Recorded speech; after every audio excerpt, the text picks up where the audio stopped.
অনেকেই মনে করে কৃষি বিষয়ক প্রশিক্ষণ অনেকটাই সোজা, কিন্তু আমি বলবো সিজন লং টিওটি অত্যন্ত কষ্টকর।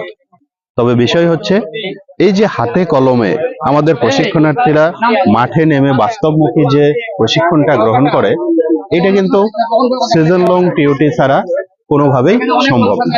কষ্ট হলেও আমাদের যারা কর্মকর্তা আছেন তাদের প্রত্যেককে অনুরোধ জানাবো, যে কোনো সময় চাকরি জীবনের কোনো একটা সময়ে যদি সুযোগ হয় তাহলে আমরা এইরকম সিজন লং প্রশিক্ষণটা করে নেব।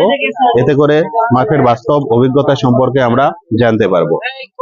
আমাদের মাঠ পর্যায়ের কর্মকর্তা, বিশেষ করে উপসহকারী কৃষি কর্মকর্তা এবং নতুন ক্যাডার অফিসার, কৃষি সম্প্রসারণ কর্মকর্তা হিসেবে যারা যোগদান করেন, তাদের প্রতি অনুরোধ থাকবে, আপনি যদি মাঠে নিজেকে একজন কৃষির উন্নয়নে দক্ষ সৈনিক হিসাবে গড়ে তুলতে চান, তাহলে সিজন লং প্রশিক্ষণ অর্থাৎ সিজন লং টিওটির কোনো বিকল্প নেই। যখনই সুযোগ পাবেন এই প্রশিক্ষণটা করে নেবেন। ধন্যবাদ।